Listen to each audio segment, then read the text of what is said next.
Yeah, the people who are wearing headphones can hear me, all right, and that's good. This is actually quite an interesting concept to have a reception with headphones, so it's like if you don't want to listen while I speak, you could just take them off and continue what you're doing. But first of all, thank you for being here. I'm gonna give you a short opening speech on I'm going to give you a short opening speech on our project that we are working on with Operaatio Arktis in Finland. And after that, I'm going to give a stage to Ellen. She's going to do a couple interviews here with other youth, young climate leaders from different parts of the globe. And then we are just going to have a nice reception and we can talk to each other. And without further ado, first of all, thank you all for being here and thank you all for coming. And I hope we can have a fruitful discussion also after the speech. And as said, you feel free if you want to eat while you are listening to the speech. And if you don't want to listen to the speech, you can just simply take the headphones off. This is an easy reception in that. So you can easily ignore my speech. But first of all, when I am asked how do I see my future in 10 or 20 years, I find it extremely hard to answer to that question, not because of any personal reasons, but mainly because we don't really know how the world will look like in upcoming decades. We have known what to do about climate change for longer than I have been alive. We all know the problem. We also know the solution. We need to stop emitting greenhouse gases. Meanwhile, we have been unable to do so. The problem has gotten ever more dire. Our current policies are leading us towards 2.7 degrees of warming Celsius with catastrophic consequences. In some places, like in the Arctic, the changes have been even faster. The hotter it gets, the more we risk going over Earth system tipping points in certain ecosystems. Scientists are warning us of slowing down and even a possible collapse of Atlantic Meridional Overturning Circulation, AMOC, and the collapse of Greenlandic ice sheet. This would mean irreversible shifts in our climate in a way that fundamentally threatens food production, living conditions, and security all over the world. Former apocalyptic climate scenarios are now becoming parts of our futures. Scientific evidence shows that some of these tipping points might be triggered even if we stay within the temperature limits of the Paris Agreement, highlighting the uncertainty we are facing. This means that near-term decisions within ongoing decades will determine whether tipping points are crossed with effects manifesting for hundreds or even thousands of years. These futures, however, are not bound to happen if we decide to act swiftly. That's why we in Operaatio Arktis have come to a conclusion that we need a new strategy that fits current realities that we are already facing.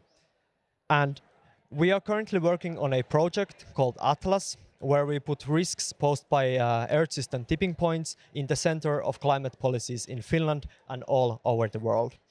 The existence of tipping points demands more future-oriented governance, as we need to be proactive rather than reactive to avoid crossing thresholds before experiencing impacts. We need anticipatory knowledge to understand the tipping processes as well as potential ways to prevent them.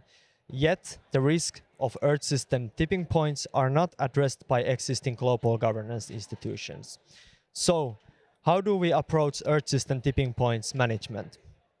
We are developing a strategy consisting of 3 Ps: predict, prevent, and prepare, highlighting research and development priorities for nations and global community. Predicting means that we have to strengthen our situational awareness by estimating probabilities, speed, and scale of Earth system tipping points impacts in different scenarios, including economy, agriculture, infrastructure, health, and national security. Preventing means that we have to do our utmost everything to minimize the risk of tipping points from exceeding. In the light of best available science, we are still in pre-tipping phase of Earth systems where we need to look in sustainable ways of avoiding tipping processes. The most important prevention strategy is based on rapid cuts to emissions. For example, cutting down short-lived climate pollutants, such as methane, can have a significant effect over global and regional temperature change. Additionally, we need to draw up legacy carbon from the atmosphere through sustainable carbon dioxide removal methods. Additionally, we in Operaatio Arktis think that we need to have more open, responsible, and inclusive discussion and research on other climate intervention approaches, such as solar radiation modification, to understand whether reflecting more sunlight away could be helpful in preserving critical ecosystems or not. We have been involved in this discussion around this topic for a couple of years to understand it from the younger generation perspective. I want to highlight that hardly no group or individual or scientist is promoting for deployment of these methods, but we rather need more responsible actors in this field to ensure that this is considered through a critical lens rooted in climate justice to minimize suffering. If we fail to prevent tipping points, we have to prepare for them, which leads us to the third and final P. By preparing, we mean that we have to look into means and pathways of adaptation in case one or multiple tipping points are being triggered. We have already seen some progress in taking Earth system tipping points more seriously. The UK government has recently allocated around £150 million towards developing an early warning system for tipping points and exploring pathways to preserve the frozen parts of the Arctic. This is a leading example that other countries should follow. However, what we are lacking is a holistic strategy to tackle the risks possessed by tipping points. That is the reason why we have gathered here today with young climate leaders from different parts of the globe. Our generation has been born into the world of climate crisis, and it is something that binds our fates together, regardless where we come from. That means that we also have to work together with this new strategy and creating it, and we have to create it in a way that it fits the current reality of climate change.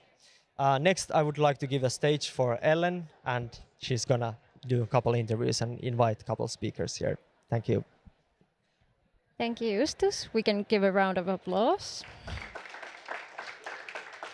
Thanks so much. So that we also get other kinds of perspectives, I would like to invite a couple of young leaders here. Please come to the stage, Ricardo and Shamim. And first, I would like to hear you introduce yourself and what kind of work do you do and where do you come from? Thank you, Ellen. Thank you, everyone. You're probably wondering what Honduran in such a warm climate is doing in the Nordic Pavilion right now. And I'm just happy to say I met these Operaatio Arktis folks a few years ago, and I'm really motivated by the way they're young people, but really promoting science, really promoting scientists to lead a debate that is hard. And I think that those debates that are hard are the ones that are necessary, because I think it's been quite challenging what we are seeing around climate. So my name's Ricardo Pineda. I'm, as I said, from Honduras. It is a small country in Central America who has had several climate impacts, almost all that you can think of. And I decided to create, with a couple of friends, an organization named Sustenta Honduras. Back at home, most of what we do is climate adaptation work. So we do a lot of air quality monitoring, we do a lot of climate education work and capacity building and a few other things. And I'm also an ESCASU agreement champion, which is a regional agreement that is focused on protecting environmental defenders in Latin America and ensuring that there is open access to information regarding the environment. And I think that that's what brings me here. One of those principles of the ESCASU agreement is that we all have information. And I'm here to support that. I'm here again as a person that calls for a rapid fossil fuel phase out.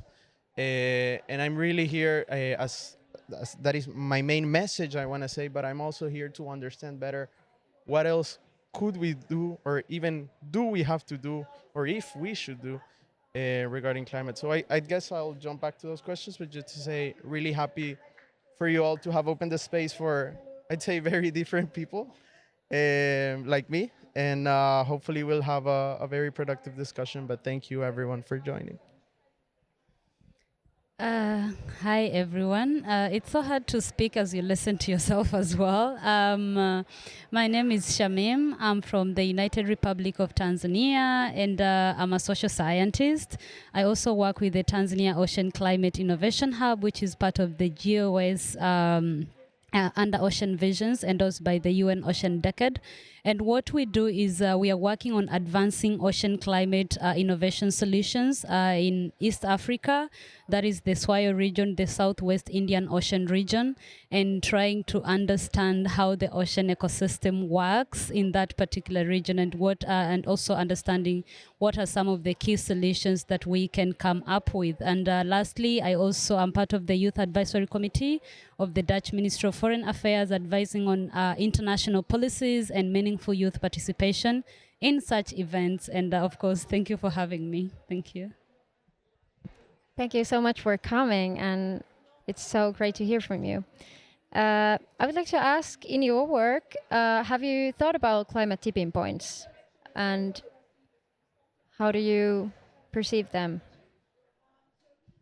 Yeah, there's 2 climate tipping points that I'm mostly concerned about, I want to say. The first one are the coral reefs that are found all across the world, but just in the Honduran coast, we have the 2nd largest coral reef. Not as famous as the Great Barrier Reef, but still quite important, I'd say. According to modeling results, in a 2-degree world, we would lose around 99% of all coral reef. And coral reefs are very important because they sustain the livelihoods of many of our coastal communities in Honduras. We have coasts in both oceans, despite being such a small country. And it is on coral reefs where most of the biodiversity on the marine lies on. So I'd say that that's one big motivation. I always tell people I personally don't know how to swim, but the first time that I had the chance to get to see a coral reef, I jumped into the ocean like with 3 floaties because I thought, I don't know if I'm gonna be able to see them later. And yeah, and I still don't know how to swim, and every time I get that chance, I try to see them because we really need to preserve them, and they are one of the tipping points that are, I'd say, closest to being transgressed. And another one, just briefly, is the Greenland ice sheet, because if my memory serves right, it is the sea level, the main reasons for sea level rise are due to the defrosting sea level, ice in Greenland, in the Greenland Antarctic, and the Antarctic ice sheet. So these 2 have a heavy impact in Honduras. I always speak about a specific community, Cedeño, which is located in the south of Honduras in Choluteca, just a 2-hour drive from my house. And I remember speaking to the mayor of Cedeño, and they are people that have already built back their home, and even though they built back so much, they're still finding these climate impacts. And they're really not finding solutions that are applicable. And of course, sea level is happening everywhere, but it's already happening in Honduras. So I'd say that, of course, not to not be mean and not speak about the rest. I think all are quite important in the world, but specifically those 2 have been part of our focus in Honduras. Okay, I don't know, let me be a little bit scientific and also a little bit warm to you guys. Do you know in 2023, our terrestrial forest didn't absorb any CO2? What does that mean to us? What does that mean to you? Not just me. And now we are looking at one of the greatest carbon sinks, which is also tired, and that is the ocean. And we have to find ways on how to make that carbon sink to not get tired, because the moment it gets tired, like the Amazon forest, the Congo forest, then it will become very hard for us to reverse back to the problems that we would have caused as humans. Because for me, I believe we are not saving the planet. We are saving humanity. Because the ocean or the planet can always adapt and take a different form. But you and me cannot adapt to 3.5 degrees. We cannot. And so we are trying as much hard as we can to save humanity. And the only way to do that is, how do we work together for us to save the ocean ecosystems?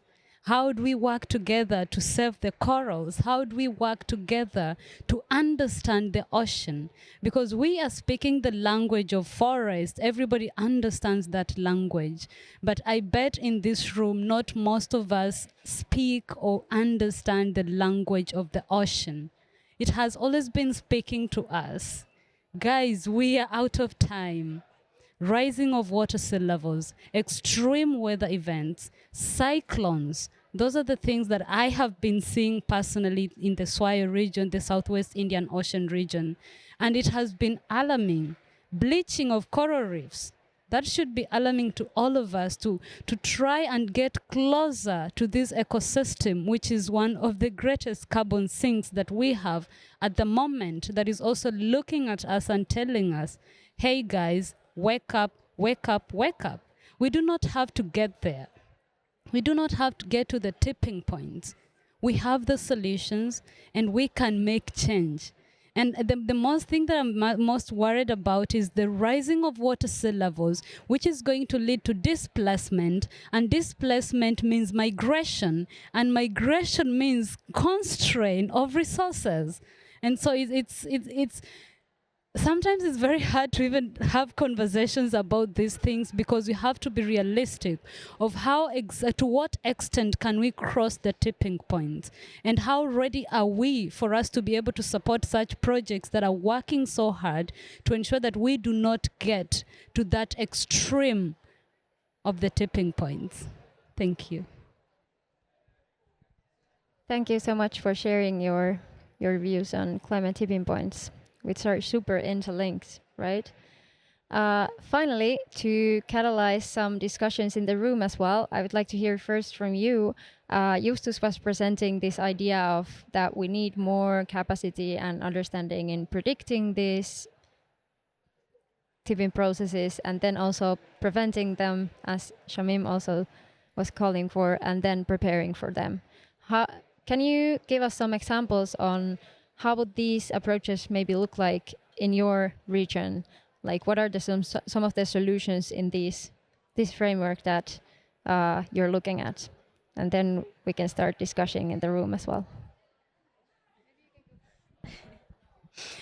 Yeah, so I would say for us at the Tanzania Ocean Climate Innovation Hub, we are working with communities, and we're also working with the University of Dar es Salaam in terms of research, because with the ocean, you cannot just get into it. You have to have research, you have to have the data, and that we are working on a community level where we are working with the indigenous knowledge that already exists. And that is where most of us as scientists usually fail, because we go into this research, we're like, we are the know-how, we know everything, and we do not want to understand the indigenous knowledge, how it has been working for years and ages. So that is how we are doing it, but also trying to engage the educational institutions is very important, because they have the science, they have the knowledge that they can be able to share. Thus, we are advocating for intergenerational or inter-educational conversations between the knows and the assumers who think that others do not know, trying to connect that kind of bridging the gap between them. And what we are also doing is we're doing what we call advancing technologies. For instance, we're looking at something like MCDR, that is marine carbon dioxide removal. It is a very great technology that we need to invest in terms of how do we capacitate our communities to understand what it means when you talk about marine carbon dioxide removal. We need to make them understand what this technology entails, because if we do not have these conversations openly, then it will come a point where people will be like, why should we be talking about MCDR? Why should we be talking about ocean alkalinity enhancement? But if we have these conversations with them at an early stage, we educate them, we make them understand and see how can we even test this and how can we deploy it at a smaller scale and then keep on growing at a larger scale. So we are really working on advocating for that. I know it's a very hard technology to talk to somebody to make them understand what is MCDR and what does it entail and how can they be involved. But it's very, very crucial for us to have just like having these conversations. I know you'll get out of here knowing, oh, I had something to do with MCDR. Maybe you had not heard about it yet, but at least you have an idea of what it would mean if we deploy that or we work on that with our communities. But what we're also working on with our University of Dar es Salaam is we are looking at how do you talk about transformative adaptation. Transformative adaptation in the context of the African continent is that how do we, if the water is rising, the rising of water sea levels, what happens to this land that the levels have risen? Is it, does it become a no man's land or what happens to it? So we're also trying to open such conversations with our governments for them to also be able and understand that also rising of water sea levels is something that we also need to talk about, because the ocean is taking back its space. That was initially its space. But then how do you also talk to people that were initially living in that area? How do we also help them? And that is when the whole thing of transformative adaptation comes in, for us to not talk about just incrementing, but transforming this place to something else. And then these communities are also benefiting from it. And lastly, we also doing blue carbon. And blue carbon here we're working on, we call it ocean farming. In my language, you call it ocean farming. So with ocean farming, we are doing seaweed farming, we are doing seagrass farming, we are doing sea cucumber farming. We are also doing mangrove beekeeping, the most expensive honey in the world, mangrove beekeeping with communities. And this is contributing towards their livelihoods. And so if it's contributing towards their livelihoods and you come with a topic such as MCDR, they are able to open up and share the knowledge because they understand that they are going to benefit from it. Thank you. Yeah, well, thank you. I'd say I have a very similar way of entering this conversation, and it really started in this community, Cedeño, which I was just talking about, where already like so many blocks of houses were lost, and restaurants and hotels and bars are already under the sea. And, you know, my organization was just there, just getting to know them, understand them. And then we were there with the major, and then the major asked me like, hey, so like really casually, he's not too knowledgeable. He's not here at COP or doesn't even speak English, but he asked me like, hey, what are we going to do to solve this climate thing? And then like, you know, like I froze because like I feel like I had been prepared to respond this all my life. I worked on the national decarbonization plan of Honduras. I like really well knew what to respond, but I also knew that was just like 0.1% of global emissions, you know. And I wasn't gonna like put it to him to like, hey, you need a few electric cars, you know, because I know that's like very disconnected from the reality. So, you know what I said is like, let me check, let me learn, you know. I'm gonna try to understand what there is. So that is when I started to get into these conversations, to try to find strategies that might be more responsive to the realities of the global south. And I think that we're right now just in a stage that we need to understand them. To the best of my knowledge, there is absolutely no consensus. There are risks regarding these technologies. Like if you ask me personally, Ricardo, I know of this marine cloud brightening because I remember hearing in one presentation one day that if you increase the reflectivity of clouds just by 1%, you would be able to offset warming by 2 degrees. And I also heard that this is more of a localized deployment where potentially you could cool an area before a hurricane. And I remember when I heard that, we were just having 2 hurricanes in the span of 1 week. And I said, wow, this could save lives, this could really be transformative. So I'm here for that. I'm here to facilitate those research. I'm here to facilitate those dialogues, again, as you said, openly. We know already that the climate crisis is getting worse and worse. I used to think we had the record of most hurricanes in least time because we had 2. And just today I heard that the Philippines had 4 hurricanes in a matter of 10 days, typhoons, sorry. And it's imperative, I think, that we start discussing and understanding better what can be done under many scenarios, under a worst case scenario, under a, climate denialism becomes the norm type of scenario, under we can save lives scenarios, under so many scenarios, under climate tipping points you were just mentioning, and a few others. So I've learned to know that it's been like a little bit of a hot topic here at COP. But actually, when we speak about this in at least in Honduras and in the Global South, I see a lot of receptiveness. Why? Because essentially there are potential for saving lives. So ultimately, if any of these strategies does not get deployed or used, I would personally, be happy, because hopefully we will be able to get through the mitigation that is needed and to get to the equitable fossil fuel phase out in time. But I also have to see the reality, and there's this report that says that 41 out of 42 indicators of decarbonization are off track.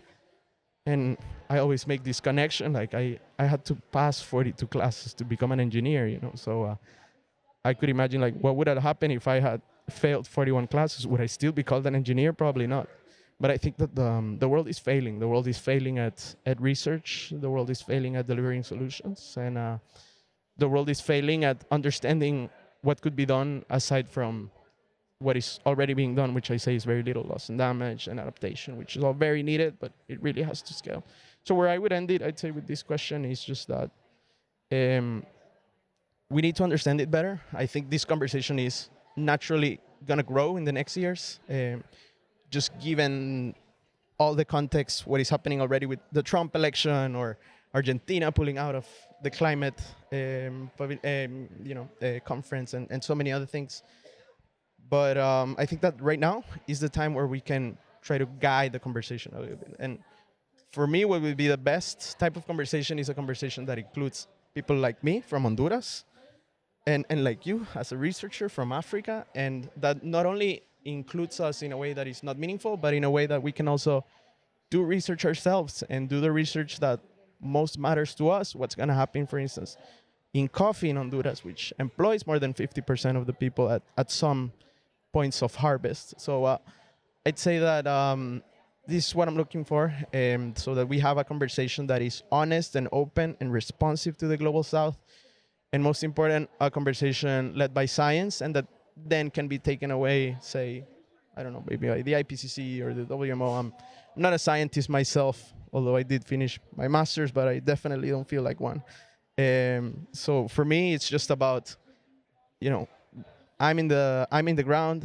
I'm gonna be back in Honduras in a few days, and I'll be ready for the implementation. Whether that comes to be just climate education, or if there's something else that we can do, I'm gonna be ready for it, and I'm gonna be defending all the scientists that are gonna be, talking about it, talking about their work, and hopefully better preparing us for the future, because I think that's really what we need, a better preparation. Thank you so much both for sharing your views.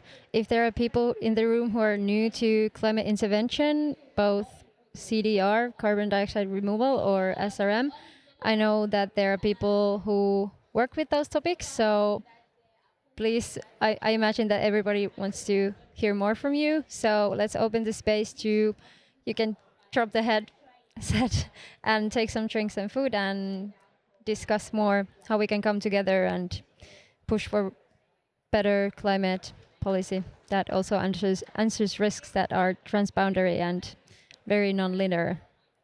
Thank you.